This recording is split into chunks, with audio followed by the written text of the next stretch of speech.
Welcome to the ultimate podcast experience with conversations about politics, religion, finances, and the meaning of life, and all the other subjects and stories that Nana told you not to bring to the kitchen table, and a whole lot more.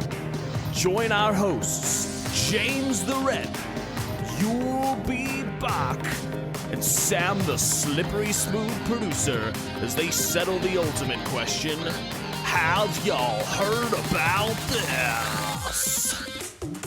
Guys, we have got to order. All the chickens fell into like this dirty gravel area. He's a great smoker of meats. You messed up, you. Unless you're veering off the beaten path and getting the fillet of fish for the first time in 18 years. Or like in Yule's case, it was like 8-track. Who is he talking about? I hate false humility. Well, the only thing little about me is my name. I'm a pro-life quarter. That is not a good thing for me. That went over like a turd in a punch bowl, didn't it?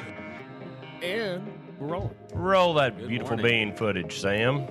Welcome to Have Y'all Heard About This podcast. It's good to see you guys today.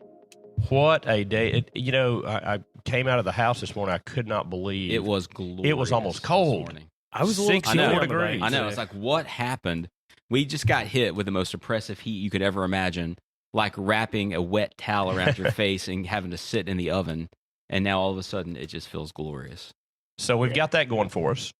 It's nice. And we're gonna have a good podcast this morning. We are. I can't wait. Long awaited this day has finally come, and on Father's Day, no doubt. So this is going to be a tribute to fathers today.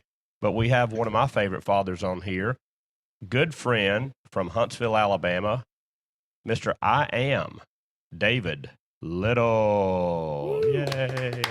Good morning, David. Morning, guys. Thanks for having me. Thank you. This is fun. Yeah, we appreciate having you on, and I would first off like to thank you for being a loyal listener to our podcast. You rank amongst a noble few when you are a loyal listener to our podcast. We're hoping to change that, but man, thank you. One thing that I hate more than anything When you get outside of the friends and cousins circle, I'm right there. Well, there you go. Yeah, there's friends and there's cousins and there's family, but I hate false humility. You know what I mean? Like to be like, yeah, nobody really listens to this. This podcast is absolutely huge. And I don't know why Yule is just like, well, nobody listens to us. Because I'm not happy until we have 1 billion listens. And right now we're billion? almost there. We're almost there. But we're not to 1 billion, and that's where my stretch goal is. Okay.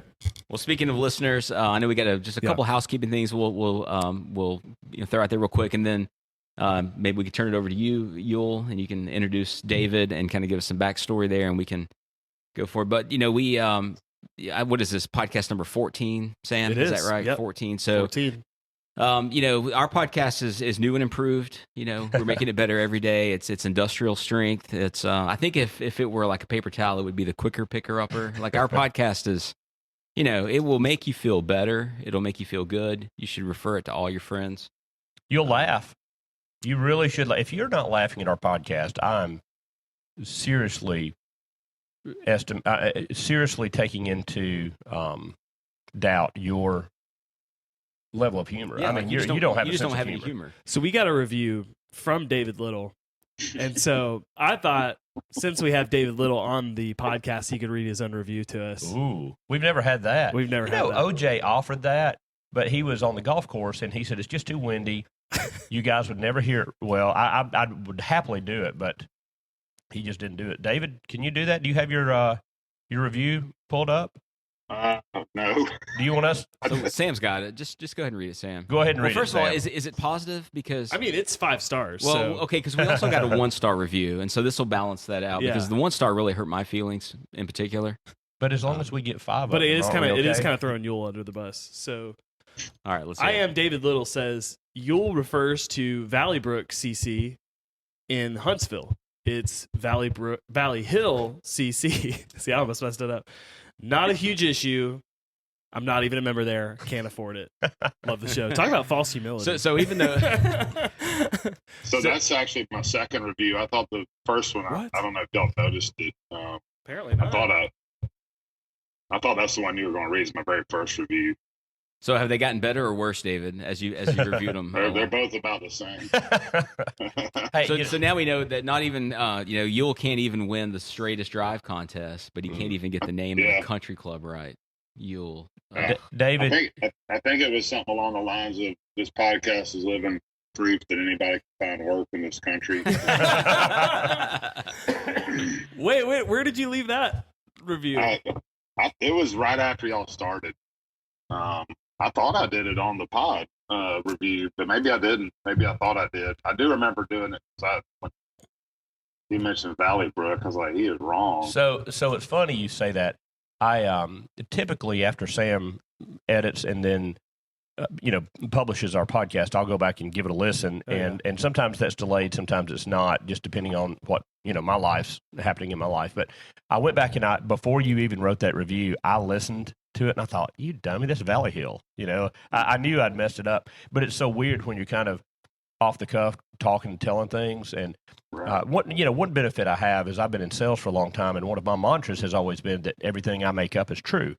And so sometimes sometimes you're just kind of having to make things up as you go, and that in itself, that experience that I had lends me to have a little bit more sympathy for maybe some of our elected officials who stand on a podium and they're trying to get it right, and there's cameras everywhere, and all of a sudden they say the wrong thing, and W was the best at that. Like he had some real good zingers that just. They came out of his mouth, and you're like, "What in the world did he just say?" Yeah, and there's a huge difference in a politician getting up and saying stuff off the cuff, and then saying stuff in a sort of an unpolished way, like Trump was a perfect example of that. And there's a huge difference in that and a politician that gets up and just lies. Yeah, I wish we could get some politicians on this podcast. Yeah, that'd be really nice. It depends on what your definition of is. Right. Okay, or I graduated in the top of my class. Well, actually, what we've discovered is that you graduated barely. Like you just barely graduated. All right. Well, speaking of just barely getting by, we did get a 1-star review. Oh, you want to do that now? We can. Yeah, we'll get it out of the way, and then we can just have a good chat with David. Let's do it. So we got a 1-star review from a lady named Cheryl Crow. Whoa. I don't know if that's if that's the Cheryl Crow. I mean, I guess it is, because I'll just read I'll just read the review. She says, "Hello, have y'all heard about this podcast team?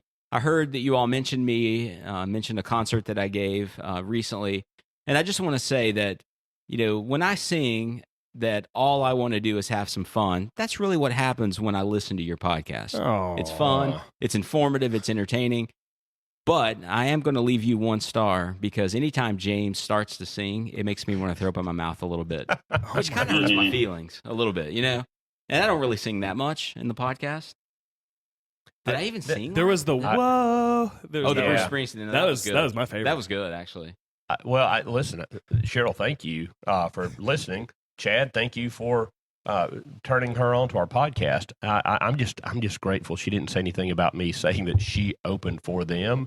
Because that's a little. That's got to be pretty humbling when you've sold 40 million records and you become an opening act. I can see that. But girls just want to have fun. Yeah. Hey, David, we we are grateful to have you here, and I've got this golf story, man, and you've just got to tell me. Do I have your permission to tell a quick golf story before we get into all things David Little? Do you want to introduce, tee up who David is? No, not yet. Not yet. It's like we've been. I'm going to tell you a story about somebody, but I'm not going to tell you knows who David Little is. Trust me. The mysterious David Little is involved in this golf story. All right, he's not involved in this, but man, this is guys. This may be the best one yet. Oh my goodness! This beats them all. This is the story of redemption, absolute total redemption. Are y'all ready? This is Yule's Rudy story. So yesterday I'm at home and I'm reading on our country club has up here at Signal Mountain. They have an app that shoots out messages to you, and I read this message. It says, "Don't forget at 2:30 the shootout." And I was like, "Oh man, I would love to play in that." So I texted Jill like, "Hey, do you have a problem with me playing?" She said, "No." I went. So you get there, and what a shootout is. That's the redemption right there. What a shootout is you have usually north of 20 players. And the first time I played in it, I think there was 27. This time there was 23. And everyone gets on the first tee, and everyone tees off. 23 people play a hole. One hole of golf. Like, we're not talking about a foursome or So there's like balls littering the fairway. Yeah, 23, except for the one guy that hit it on the road. His was not on the fairway. But it's a handicapped thing. So I get a stroke. I probably have the worst handicap of anyone playing there. So I get a stroke on every single hole, I think. Uh-huh. In other words, if I make a par, it's recorded as a birdie. But many of the field got many strokes on the same holes. So it wasn't like I had an advantage over the field every single time. I may have had an advantage over the top 5 players every single time, but everyone else got a lot of strokes too. So I get out there, and I have played in this one time. We had just joined the country club. I decided to play in, I think, a 4th of July shootout. I get up there. There are 27 guys, and my knees are knocking. I get up there. It is the most nerve-wracking thing to be in front of all these other golfers that you don't even know, and you've got to go perform. And I hit the ball. I almost missed the ball. Hit about 60 yards, dribbled it off the tee, hit a pretty decent 3-wood on this par 5 just to put myself back in position. Get the ball up there. I think I ended up bogeying the hole. Okay. Sam and I are just laughing. All right, but hold on. Okay, sorry, we were there. So I survived. I'll just cut. I survived hole 1, hole 2. I get on hole 3 and I'm out. Like, Okay. I do poorly on that. And what happens is that field narrows every time because they drop off the So it's an worst elimination. Yeah, they Okay. drop off That's the kinda worst cool. 4 scores or the worst 3 scores, whatever. So, so I survived 3 holes the first time I played a 9-hole shootout. Not very good. So yesterday I survived hole 1, then I survived hole 2. And I'm not surviving either, guys. I'm parring these holes. Like, I'm playing very He's solid. not. I'm not surviving. I'm crushing. I'm it. thriving. I survive hole 3. I survive hole 4, hole 5. I get to hole 6, and it's only like there's only like 5 of us left on hole 6. I'm like, dude, I'm holding my own. Well, the hardest holes are coming up. Hole 6. I mean, just crush a ball, but pull it almost out of bounds. Get right behind a tree. Miraculous par save on this hole. I survive. I get to, and by then, it's like, and you'll get to stroke, and they're like, yeah, no crap, like they're kind of like, I even told Paul, can you You're just like, you're the target. can You're you like, just not say that on every hole now? Can you just like let them know I get stroked? Man, Yule's getting like, he's like, can you just not talk about how great I am anymore? It's like, it's getting boring. Well, the thing is, I didn't need the strokes. I was playing so well. I'll just finish it up. I won. I won the shootout. Good job. No controversy. No, no having to tell anybody they had the rules wrong. I get to the 9th hole. I easily par this hole. The guy that I'm playing against, and I had a stroke against him, so my par was really a birdie. But playing him heads up, I beat him. He bogeyed that hole. He hit his second shot into the sand. Had a miscue out of the sand, stayed right in the bunker again. Then he goes way over it was a thing of beauty, guys. I won the first event in my illustrious golf career. I shot a 38, 2 over par. I had 7 pars and 2 bogeys, Man, all way on to my go. own merits. Way to go. Yeah, way to go. What's it been, like 30 years? I started playing when I was 13, so Yeah, it's like 40 34. years. Okay, so that's a big And deal. so I may don't know why quit. they're giving you such a hard time. Yeah, that's a big deal. I may But- quit. That's a big deal. But David Little's just been sitting here. he's like, look, okay, thanks for inviting me to your podcast. Is this podcast about Will's golf story? I thought it was going to be a funny story, not one where he's bragging about it. Well, it's a redemptive story, but I may retire now. I think that may have just been the coup de grace for me. And No more golf stories. Now, wait, was this a retired golf story? Because That- this is brand new. Oh, you messed crap. up, Will. You said I can't tell this if I again. tell a story on a podcast, Yeah. I will retire Yeah, he it. did say that. And this just happened yesterday, and this is a great story. That's a great. So I think we're going to have to hold him accountable. Hold on. I did We're gonna not have to get hold him to nearly it. the detail into that story that I wanted Hey, to. let's just not worry about that. Get back to David. All right, David, thank So- you for your patience. Oh, I'm gonna you're read welcome. David's rap sheet. That went over like a turd in a punch bowl, didn't it? No, we're All proud right. of you, Yule. Guys, David is a good friend of mine. I met him when my wife and I moved to Huntsville in 2011ish, and he was in the neighborhood that we lived in. Has a great family. I think David. I'm not trying to make you blush, but I'm a pretty good judge of character, and there aren't many better than Mr. David Little. And so I'm honored to call him my friend. The only strike he had going against him when I first met him was he is a big Auburn fan. And but, we got past that pretty quickly. We just continued beating their tail most of the time. They snuck a few in on us in that span from 2011 to here, and we're not going to talk about those years, David. We'll just edit that right out. That's fine. But there are two things I'd like to tee up for David, and then I'd like to let him just kind of talk through that. More recently, David is running for a city council seat in one of the greatest towns, I think, in the southeastern United States, if not the whole country, Huntsville, Alabama. Second, it's right behind Chattanooga, in my opinion. I'm just kidding. Huntsville's great. Wait, you're just kidding? You don't like Chattanooga better? Is that what you're saying? I love them both. I'm just so torn. You've really stuck your foot in your mouth here. You need to explain. But David's running for city council in Huntsville. That's more recent. I'm going to let him talk about that. But one of the things that's always intrigued me, there's actually a couple. He's a great smoker of meats. He's good at that. But what we're having him on the podcast for is David. It was a victim of a distracted driving collision at one time that had a tremendous impact on his life. He's become a real advocate for certain things now. And David, with that, I'm just going to turn it right over to you to introduce yourself and talk a little bit about some of those experiences. Wow, thank you, Yul and James and Sam, for having me on the podcast. This is a real kick in the pants. Well, let's talk. We can talk about the car wreck. That's probably more universal message to your audience. Of course, I do hope some people that live in District 2 here in Huntsville are listening, and I'll be asking for their vote shortly. Back in 2008, December 20th to be exact, my family and I went down to visit some other family that owned a restaurant in Morgan County. And if you're not familiar with Huntsville, that's the county that's right across the Tennessee River from Huntsville. And this was, the kids were little. This was coming out of school, Christmas season, so to speak, all the parties and things. And we were ready to do something a little laid back. And I said, let's go eat at the Snack Shack. That was the name of this restaurant that my wife's brother owned at the time. And as we were driving, she did not want to go down there. I'll tell you, if you ever want to do a podcast on women's intuition, you need to have her, my wife, Mimi. She wanted to turn around 2 different times. She did not want to go to dinner that night because we'd be driving back at dark. It always made us nervous because you have to navigate kind of a windy 2-lane highway 36. And I can remember the 2 times she wanted to turn around. One was on Governor's Drive here in Huntsville by the Baptist Church. She suggested we eat local, and I said, well, the kids really want to go see their cousins, and everything will be fine.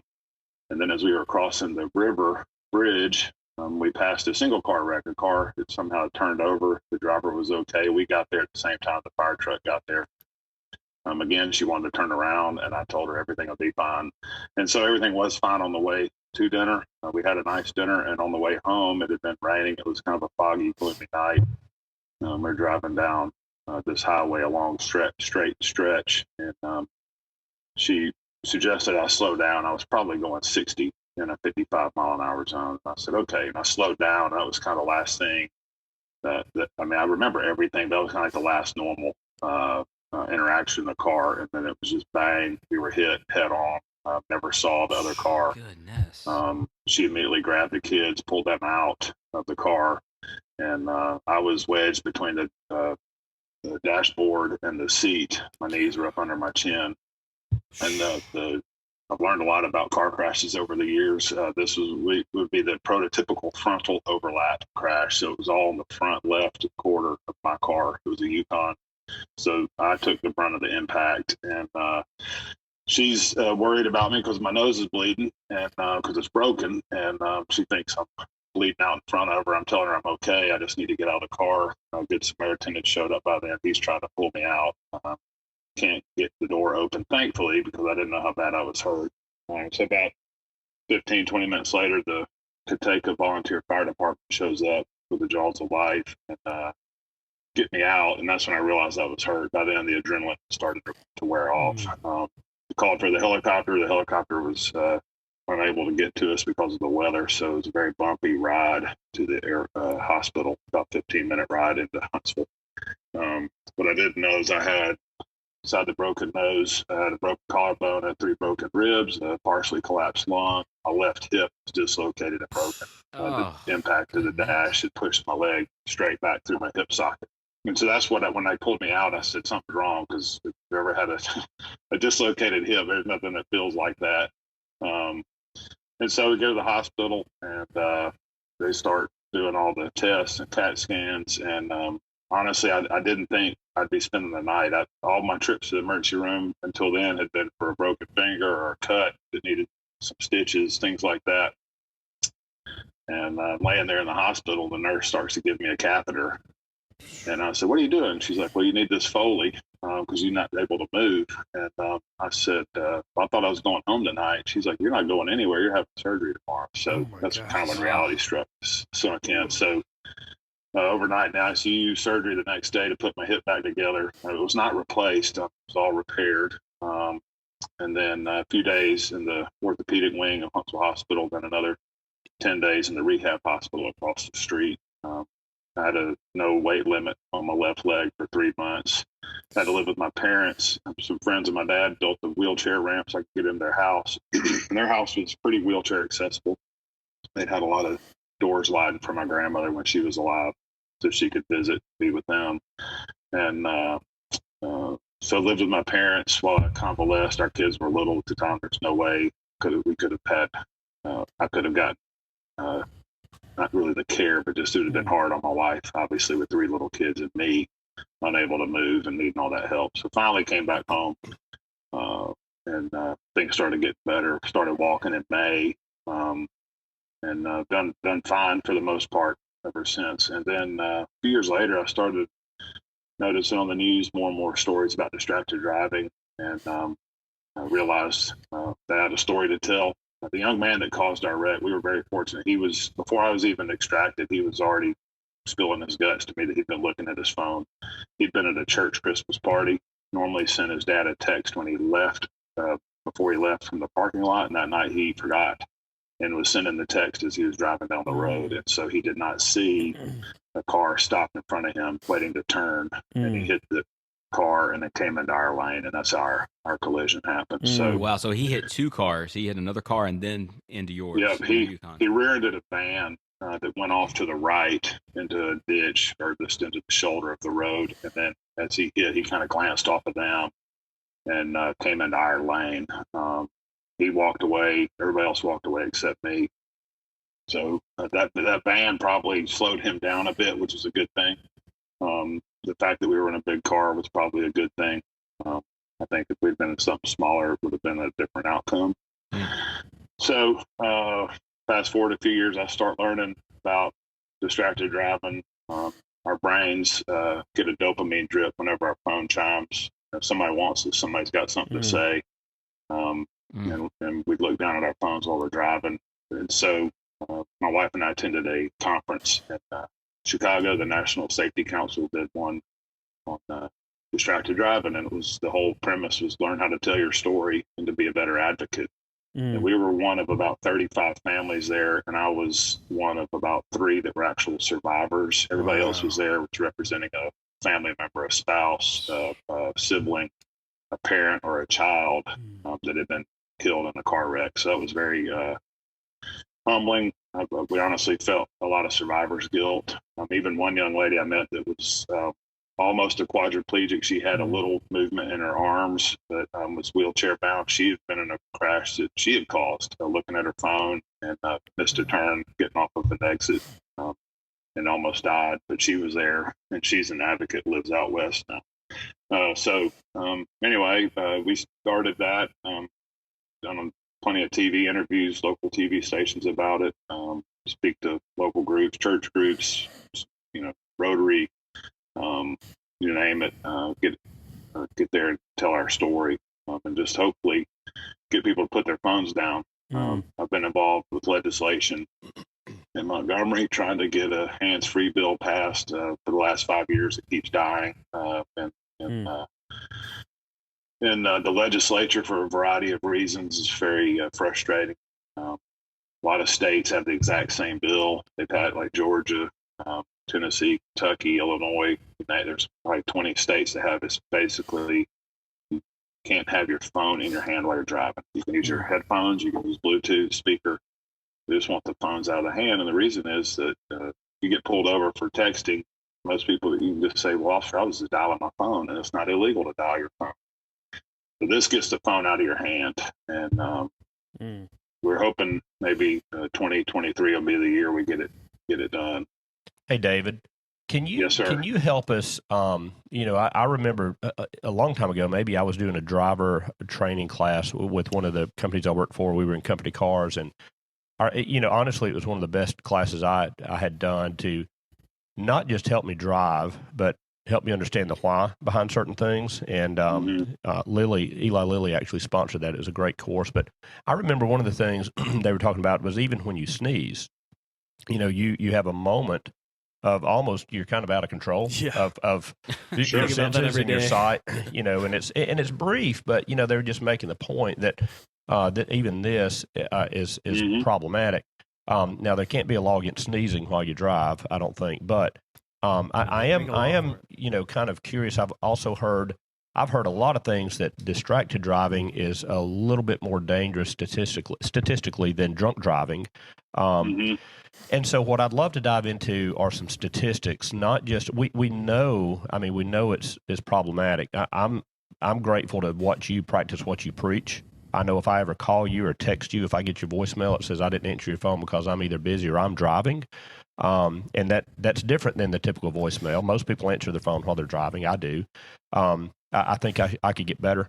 The next thing is, when I text you, if you're driving, it silences, I think, your notifications, and then I'm alerted that you're driving. My wife now does that, kind of thanks to your advocacy. So my question is this. In these states like Georgia and other states who have passed these bills, have you seen an empirical difference has it had an effect? Because people are obviously going to disobey the law just like they're going to speed and just like they're going to continue to drive drunk. But when the laws actually take effect over a period of time, do they see a decrease in these types of accidents? They are in Georgia. They have in other states. And unfortunately don't have that data in front of me, and certainly get it. They have seen a drop in especially fatalities. It's not obviously a huge drop, but I think if it dropped by one, that's a good thing. Yeah. So yeah, they are seeing it, and it really boils down to enforcement. The state troopers, local police. If it's a state law, they've got to enforce it.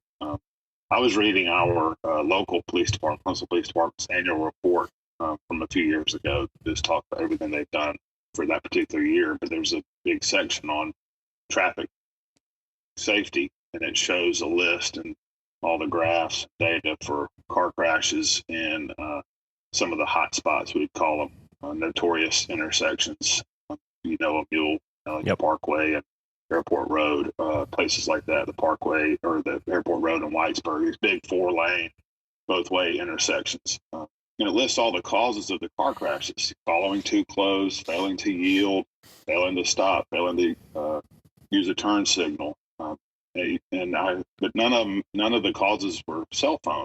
Yeah. And I had to wonder how many of those car crashes were actually caused because somebody was on their cell phone. That's why they failed to stop. That's why they failed to yield. That's why they failed to they didn't make a proper lane change. It's because they were on their phone. It's obviously not all of them, but I would imagine it is a preponderance of those car crashes were caused by some sort of distraction. Well, my thing, David, is that, Sam and I ride motorcycles, and so we are constantly having to be very, very vigilant about what goes on around us. Yeah. And that translates into when I'm driving in my truck, too. Like, I without fail, every time I'm on the road, I see people with their heads down, like looking at their laps. There are people that don't even, they don't even hold their phones up where they've got their peripheral views on the road, but they're looking at their phone. Literally. You're going to do it. That's the safer way to do it. I see it every single day. Yeah. So my question is, a law that's passed, is not necessarily, like you will say, is not necessarily going to stop someone, but, in your opinion, or maybe we can all just kind of weigh in on this, but what is it going to take to change the perception? Because I'll admit, sometimes if I'm listening to music on my phone and a song comes on I don't like, I'll grab my phone while I'm driving and I'll flip to the next the next song or. Right. And honestly, I mean, I'll just admit it. I have been guilty of looking at a text message when it comes through. Like you said, Guys, I think we're listen, conditioned to hear that go off. Why don't we fess up? And when you hear that go off, you're conditioned to respond. Yeah. Which may be part of the bigger problem too. But yeah, let's I think if we fess up, it's even worse than that. How many times have you been on your phone and you look up and you've done something wrong? You've either gone off the road, you've had to pull it back, you run a red light or practically run a light. I've done it. I've done those things. It scares the bejesus out of me when I do it. Yeah. And so, I think, I mean, it only takes a split second to veer into the oncoming lane. I And mean, then you're honestly, like, man, I got to this text should my be- wife that Yeah. that just happened. Yeah. David brings up a really good point of the law is one thing, enforcement of it's totally different. I think, as an example, if you guys think of this, if you're driving down the interstate with your family and you pass a 19-year-old, you perceive them to be 19, 20, 21 years old, and you see them drinking a beer, going down the road like they've got the beer up on the dashboard, they're guzzling it, you're going to feel really uncomfortable about that. And then even furthermore, let's say you see an over-the-road 18-wheeler driver, and he's sitting up there with a pint of Jack Daniels sipping on it. Like you're going to blow. I mean, your mind's going to be blown. Like you're going to call the police. You need to get out here. You need to tell this guy. You need to get him off the road. And we've just said that statistically, this is worse than drunk driving. And now, hey, and guess what? Now you're going to have drunk drivers using their phone. I mean, it compounds. Yeah. So I'm with and you, it's not David. it's not even just phones or alcohol. I mean, I've literally seen people reading the newspaper while they're driving. I have literally seen, and you have too, I'm sure.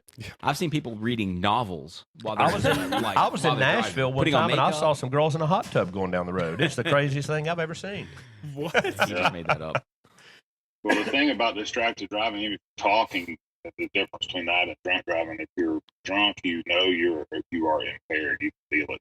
Yeah. But if you're talking on the phone, you get what's called inattention blindness. And that can happen even if you're not on the phone. How many road trips or drives, you're in the car a lot where you get home, you're like, you know what? I don't remember driving past, whatever. Yeah. Because you were lost in your thoughts. You're listening to a song you like.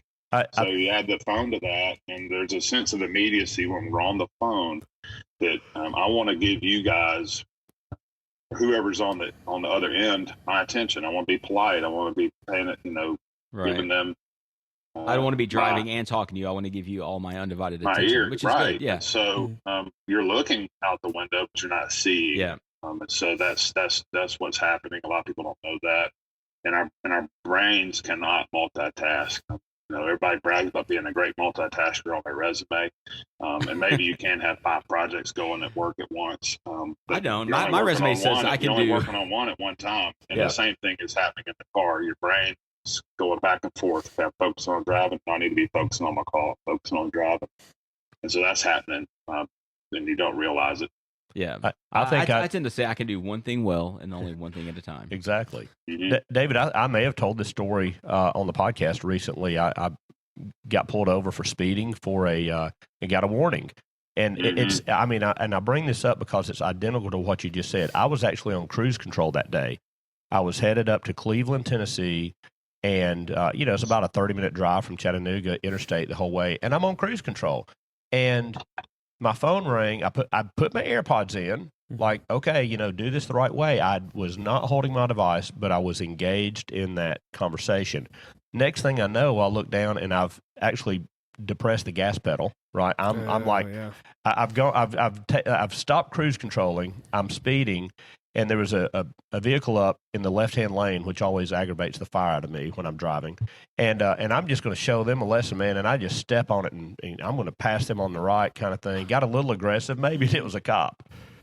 And so I think this was in one of our episodes. Yeah, and but I bring it up on this one because that never would have happened had I not been engaged on my phone with that call. So I'm going to make a little bit of a pledge today because it's Father's Day, and I want my family to continue to have a father until I'm about 107. And so today I'm going to make a pledge, David, to you and to my other friends here that I'm done. Cold turkey. I'm putting my phone down. If I have to put it in the back seat, that's what I'm going to do moving forward. If I'm driving, and if it's important, maybe I'll pull over and go check my phone if I'm expecting something. But yeah, I think that's the only way we're going to fix it. Think about the liability if you're working, if it's a company call and you're in a car crash. And like, what happened, Mr. Glenn? Well, I was on a Zoom call. I wasn't looking at my phone, so is your company liable? And I've seen people attend to Zoom while they're driving. It's not really that important of a call. It's kind of like a weekly check-in. And if they missed it, the world would keep spinning, and it doesn't make any sense. Plus, it's distracting to the other people that are sitting in an office, and you're looking up somebody's nose until they have the phone in their lap. It is distracting, David, because they're just. Yeah, and you've got people, and like your signal goes in and out, and people are like, "Did we lose him? Did we lose him?" He's like, "Oh, I'm back. Yeah. Oh, sorry, I'm back. I went through a dead spot." It's just like, just don't even dial in. You don't have to. And I can't imagine somebody not respecting your choice to say, you know what, I've got a call. I'm gonna pull over in this rest area. Give me 10 minutes, and I'll call you back, or plan the call, and you're stopped. For your pledge to be, a more aware driver, to keep your phone away from you while you're driving, I think that's good. I think we need to also kind of look at the bigger picture and see there's so many distractions that we have that we should eliminate all of those. Like, have you guys ever driven somewhere, like you're driving, like when you used to drive into the office every day? Do you ever remember like driving 30 minutes and then you get to your destination, you're like, I don't even know how I got here. Yeah, that's what it was. What? Like, the last thing I remember, I was pulling out of my driveway and now I'm here. So, I mean, there's just an overall sense that we just get so distracted anyway, and that you need to be more in the moment, plugged in, like if it's with your kids or if it's with your wife or your friends or driving or interacting with your car. I mean, like just being more intentional and in the moment anyway is a good thing. Yeah, I was about to say one of the things that I struggle with is sometimes my wife's like, we'll be driving together. She's like, no, don't use your phone. She's like, let me do it. And then that's even more distracting as she's like trying to figure out where, the podcast is that we want to listen to. Because they just can't do anything right. There's also sort of this male bravado that's like, I can drive this car and text on my phone at the same time. So I know I can do this. That's what I'm confessing. Because at first I was like, well, how do I handle it? And I'm like, you know what? It's pride. I'm going to drop it.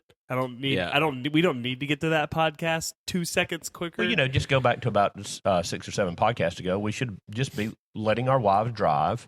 Anyway, while we take care of important business in the passenger seat, right? No, we're supposed to be driving them. Oh, let me just throw one more thing out there too. I think this is something that maybe is worth having a conversation about. But we live in a society where when we get some technology pushed upon us, we have this overwhelming we feel so compelled to adopt it. 100%. So if we get 20 years ago, we didn't have music that streamed from our phones. They went right into our car stereos, so that we didn't have that temptation to go and flip, to the next station on Spotify or whatever. Right? We could put a CD in, it was there, it was relatively distraction free. We tape adapter, Yeah, we slid it, or like in Yule's case, it was like 8 tracks. You pop an 8-track in, Jeez. And so, today we have that, and then even today, if we're gonna go, to an hour away somewhere, we've got to plug that into our phone. We're so connected to our phones for everything. Whereas, again, 20, 30 years ago, if you were taking a trip somewhere, you have an atlas. You'd have someone in and you wouldn't think about pulling open your atlas and reading it while you're driving. I mean, it's just there's not that level. My mom was always the distraction. navigator. Yeah. So I guess the point is you don't have to adopt every piece of technology that comes down. I mean, you just don't have to do it. There are old ways to do things that maybe are better. I mean, some technology though, like David Little's AirPods. That's a helpful thing. And I don't know if you do any music, David? Do you have you just completely cut out all? No, we listen to music in the car. I listen to podcasts. Nice. Maybe that's dangerous. I don't know. It depends on the podcast. We were listening coming back yesterday, and it was a Joe Rogan podcast. We liked him, and my wife said, "Who is he talking about?" I was like, I don't know. I probably missed 30 minutes because we're coming up Interstate 65 and I'm focusing on driving, so I'm not even listening to podcasts anymore. So, all this stuff at our fingertips. And for any of you who did not know what it looks like on Interstate 65 when it's beach season on a Sunday, it's kind of like driving through the LA freeway. It is I remember one time, I kid you not, we came home from the beach. I hope you didn't have this same experience, David. But it was bumper to bumper, stop and go, literally from south of Montgomery to probably Coleman.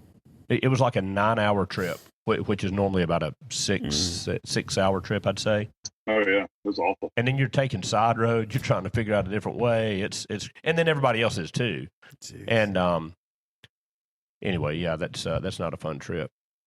Yeah, it's. I didn't realize I had PTSD. Probably still do from the crash. For years, road trips were very stressful, and it's probably because I was paying so much attention to, just like Sam and James mentioned, riding your motorcycles. Once you're not using your phone when you drive and you're paying attention to who you're sharing the road with, you'll realize that it really is a miracle every time you get from one place to another. No, it is. You're right. On our,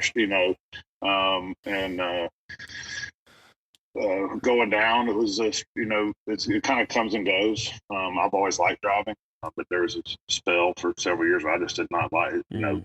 Back and forth to work in the city is one thing, but on a road trip, could be nerve-wracking. David, especially when everybody's in a hurry to either get home or get to the beach. David, would you be so kind if I intrude a little bit? I have some inside knowledge that these guys don't. That I would love to hear you talk about another one of the big stressors in your life, if you're comfortable sharing it, which is when you are driving a vehicle and you have to have a majority, if not all, of your family in the vehicle with you, and you go through a drive-through. Could you tell us a little bit about that? Yeah, that is not a good thing for me. Because that's the stress. Somebody wants a number one with no mayonnaise, somebody wants a number two with extra fries, no slaw, and or they don't know what they want, and they just sit there and look at the menu for 18 hours. It's like, right. Guys, we have got to order. I have. I don't know what it is about my personality, but I don't want to upset whoever's taking the order. My wife's like, well, that's their job. Who cares if you're upset? I want it to be easy I want it to be easy for everybody. I'm a peacemaker. I'm an Enneagram 9. I'm an S on the disc. I'm an ISFP on the Myers-Briggs. I want everybody to be happy and stress-free. But yeah, it was very stressful, especially when the kids were little. Now it's gotten to the point where I just sit there and my wife leans across me and places the order. Or they go in and I just say, like we were down in Orange Beach. One of our favorite restaurants is the Gulf. I don't know if you're familiar with that, right there by the pass. You sit outside and watch the boats come and go. And so she knows what I want. I want a grouper sandwich. I'm going to go sit down and get the table. I'm not going to be a part of the order. And everybody's happy. So the drive-thrus, yeah, I'm like, David, get put time out. Jill, I've got to tell you, I've lost about 30 pounds, guys. Yay, hey! Yeah. So I've not seen the McDonald's in a minute. But occasionally, when we would, drive, and on a road trip or something, you go by through McDonald's. It's easy for the kids. We'd get there. I kid you not. I mean, we're like 7th car in the line. We finally get up to the order thing, and I say, "All right, what do you want? What do you want?" I'm getting all nervous like you are. And she goes, and I'm like, you have got to be kidding me. It's McDonald's. And it's McDonald's. It's like there's only 5 or 6 things you're going to order. Yeah, unless you're veering off the beaten path and getting the fillet of fish for the first time in 18 years, you know what you're getting. It's legit. Can you tell me what's in that fillet of fish? Yeah, that bothers me. So my thing is, one of the fillet of fish guys when I used to do McDonald's. Whenever I go to any restaurant, I pretty much know what I'm going to order before I even walk up to the counter. You know what I mean? Typically, you know what you want. I mean, but yeah, these people that are like, I've never seen a Chick-fil-A menu before. I mean, look, it's like it never changes. It literally never changes. I love watching old people that maybe don't get out as much. David, you'll like this one. We were at I think we were at a Jack's one time, and Jack's Hamburgers. And the husband and wife are up there ordering, and it's kind of one of those to where one of them's going to stay, like you said, and the other goes to find the table. And we're standing there, and the husband turns around and yells across the restaurant to the wife, "They ain't got no onion rings." Like, yes, sir, it's not a menu item and never has been at this place. Never will be at this place. Some really good onion rings are like close to heaven. My nickname is Grand David. Grand David. In our house. Grand David. Because you're such the old man? Well, I'm almost 50, but yeah, I guess so. That's fine with me. You're an old soul, David, Man, and you almost have been for 40 years. Do you have grandkids yet, David? You were saying Not yet. somebody's getting engaged, right? Not that we know of. Not that we- Oh, they just call you Granddavid because you act like a granddad? Is that what? Is that what? Right. Or an old there's man. Just, there's just granddad again. I David, get accused of being cranky a lot at work. I'm not cranky. I just don't call the BS when I see it. David, do you remember that fun time we had down at Ditto Landing when you entered a smoking meat competition In the pouring rain. in the pouring rain? Have I told this one on the Yes. podcast, I guys? don't know. That doesn't sound familiar. Is there, Um, was there also golfing involved? No, Okay, no all right, golf. let's hear it then. David, I told you guys, David can We smoke. love you, Yule. He can smoke some meat. I mean, he's really, really talented at it. Everything I've ever eaten off his smoker is just divine. And we get down there in the pouring rain, and David and a team is smoking some meat. Chicken thighs that day, I think, was the presentable. You had to present these chicken thighs. And they're coming off the smoker, and we're like, oh, man, these are the best I've ever had. And we get up to the pavilion, and I don't know why it was in my mind that there were like 10 teams there. I thought there was 10 teams cooking. And so they It start. wasn't a big contest. Wasn't a big contest, so they start calling out 10, 9, 8, and I'm like, every time they don't call out David's team name, I'm like, all right, okay, a little bit closer to winning. They get to the top 3, and I start a little early celebration, like, yeah, all right. And then they say 2, and I'm like, you guys have won it. Congratulations. This is awesome, because like Miss America, they, if they're all up there and they've called everybody else, you know who won. And so I'm already doing kind of the pageant cry. I know it's him. He's doing number the Steve one. Harvey. And they call out number 1. It wasn't them either. It was kind of like that straight drive contest with me. They're supposed to call my name out. They didn't. They were supposed to call out. Was that Squeal Point that y'all were doing, or? Well, Squeal Point was at Whistle Stop. That was different. That was the big barbecue contest. Was We there a called it team Squeal. named that day though when we were there? Ditto? No, Yeah. I don't remember. But either The way, jack legs. they called out number 1. They called out number 1, and it was not David Little. And I just What could happened? not You didn't even make the believe top it. 10? Like, what happened, David? It was crappy. For barbecue, It's a great really story, Yule. wasn't what it Thanks was. for sharing. Well, so what? I was really serious about this chicken, this particular event, even though it was pouring rain. It was hard to cook in. We had some Bloody Marys that made things a lot better because we cooked in the morning. But Here, get drunk Taking and have all- these chicken legs. They're really good. Which I'd may take- explain my I'd take it. exuberance. I'd taken all the skin off of the chicken thighs and literally took a fillet knife and tried to shave all the fat off the underside because you want to be able to bite through the chicken. It needs to be crispy. If you bite into the chicken and all the skin comes off, that's not good. And so I had the chicken skins in a Ziploc bag and a brine to help them get crispy when I cooked them. And to rinse them from the brine, I poked a hole in the bottom of the Ziploc and then let the brine water drain out, then poured bottled water over it, and I cut the hole too big, and about half the chicken skins fell out into like the side. We were in a campsite where we were set up, so everything was on the little paved section, but all the chicken fell into like this dirty gravel area. Oh All no! the chicken. So I'm trying to rinse the grit off of these chicken thighs, and it's just impossible, or the skin. And so I only have just a little bit of chicken that's worthy, or skin that's worthy. And we try to stretch it over the thighs. And by the time we cook it, the thighs, showing my hand, the thighs is size, but the chicken skin was about a quarter of the size, so it wasn't even covering all the meat. So, Oh no! yeah, so I got comments like, this is, this box looks thrown together. It's like nobody cares. So This that's looks why thrown we- on the ground. He's like Gordon Ramsay. He's like, this is awful. Oh. What I think's funny about this story is how you mentioned that you're in a campsite, all these chicken skins fell into the dirt, but had they fallen onto the pavement, they would have worked. That's what you're saying. You're like, I could have scooped those back up if they hit the pavement. Oh yeah, we were cleaning. Nobody would have known except the two guys that were cooking. So, They still tasting good. And all the HYHAT podcast Oh, listeners now. and that's the thing about these I've not done a lot of contests. They want it to look pretty. I want it to taste good, and it's hard to have pretty barbecue that tastes good. In my opinion, it's all about that first bite. So I asked somebody one time about, there's a guy that runs a barbecue place over in Decatur called Big Bob Gibson's. His name's Chris Lilly. I've met him a few times, and he talked about how the barbecue at the restaurant is for eating, barbecue in a contest is for the first bite. It would not be the same. Yeah. And it just amazes me. So like you think of all these great little hole in the wall barbecue joints, they probably never win a contest, but they cook the best barbecue because they're not worried about, putting all the greenery around it. Yeah. They want it to taste good. So, but it's fun. I haven't done that in a while, but we're going to grill out tonight. Nice.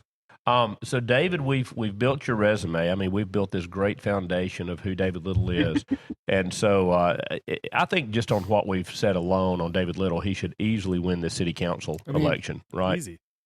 David is running, best campaign slogan ever is vote big, vote little. I love it, man. How'd you come up with that? I even told my wife about that last night. I was like, that's the best campaign slogan.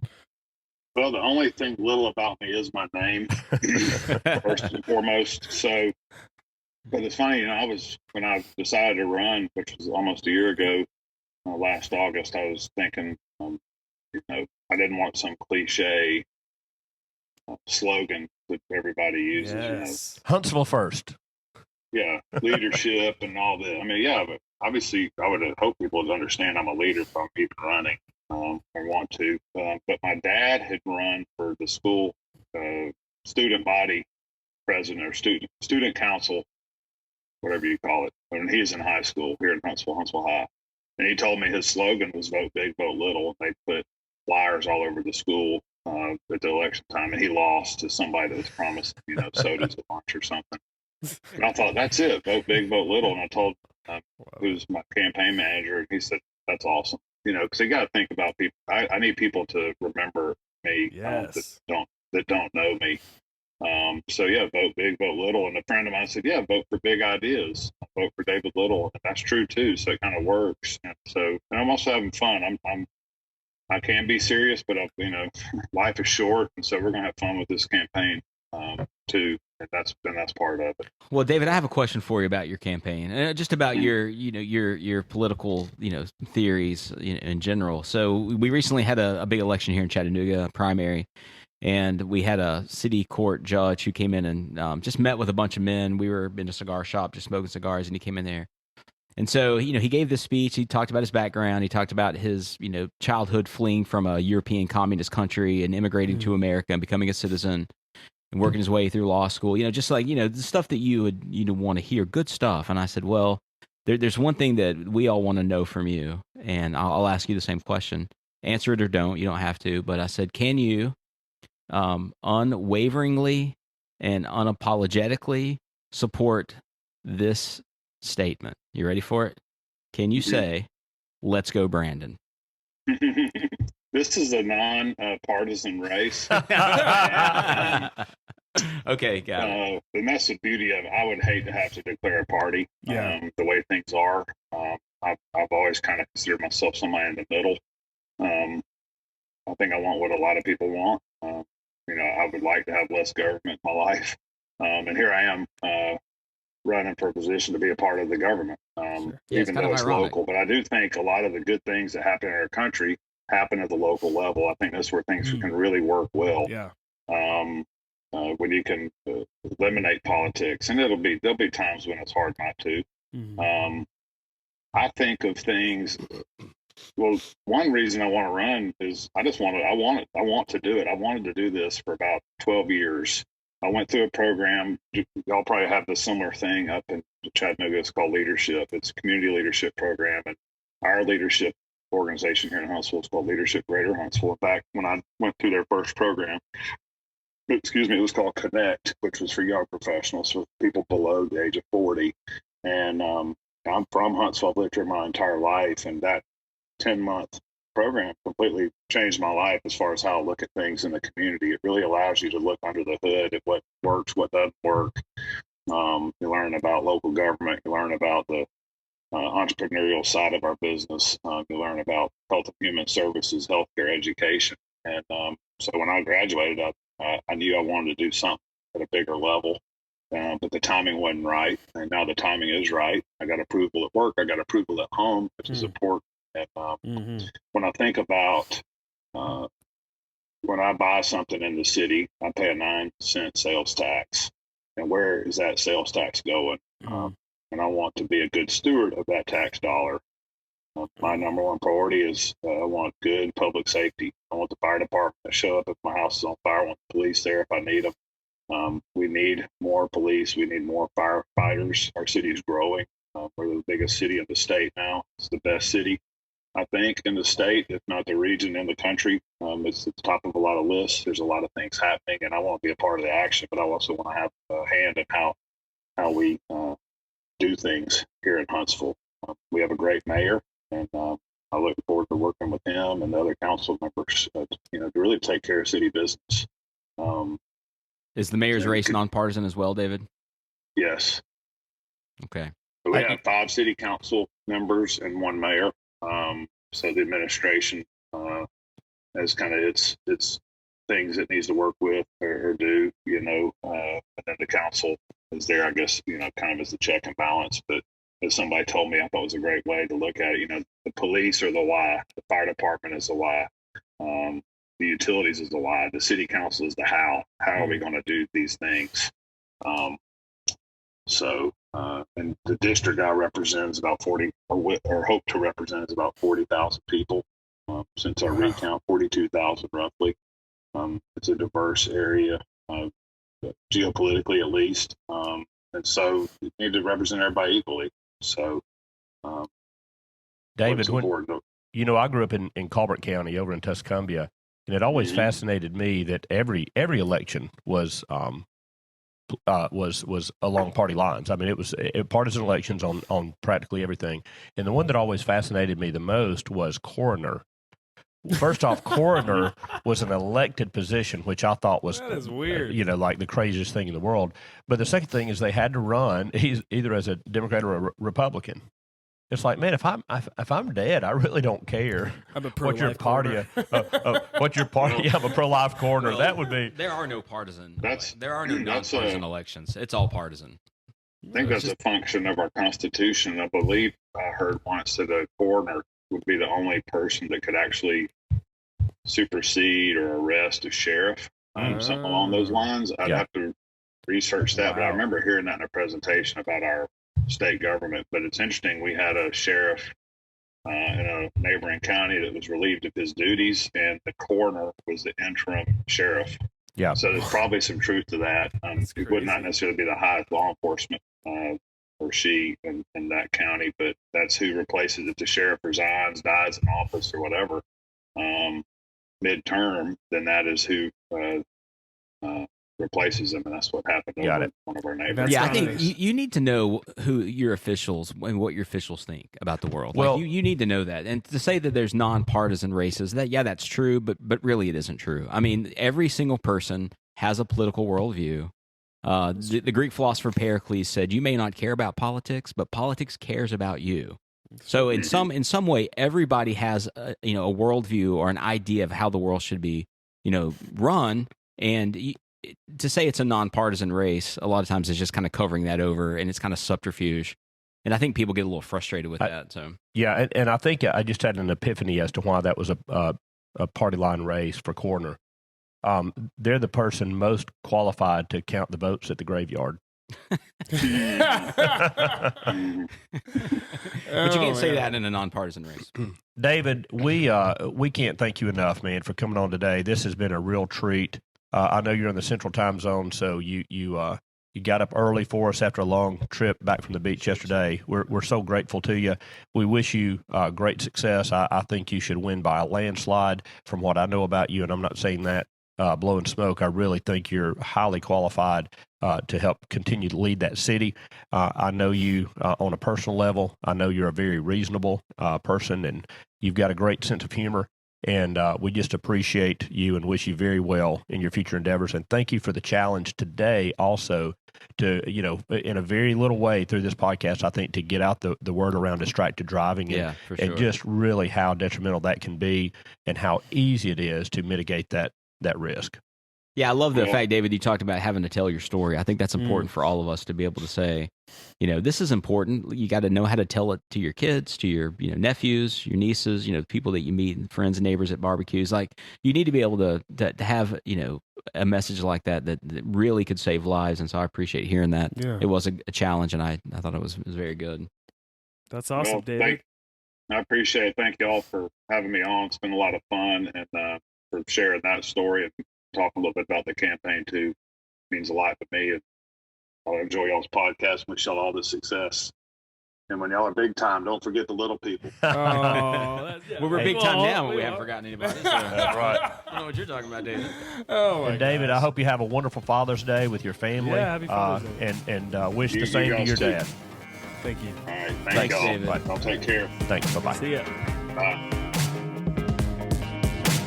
The Have Y'all Heard About This podcast is produced by Play It By Ear Audio. Leave us a review, like us, rate us, or subscribe on whatever podcast platform you use.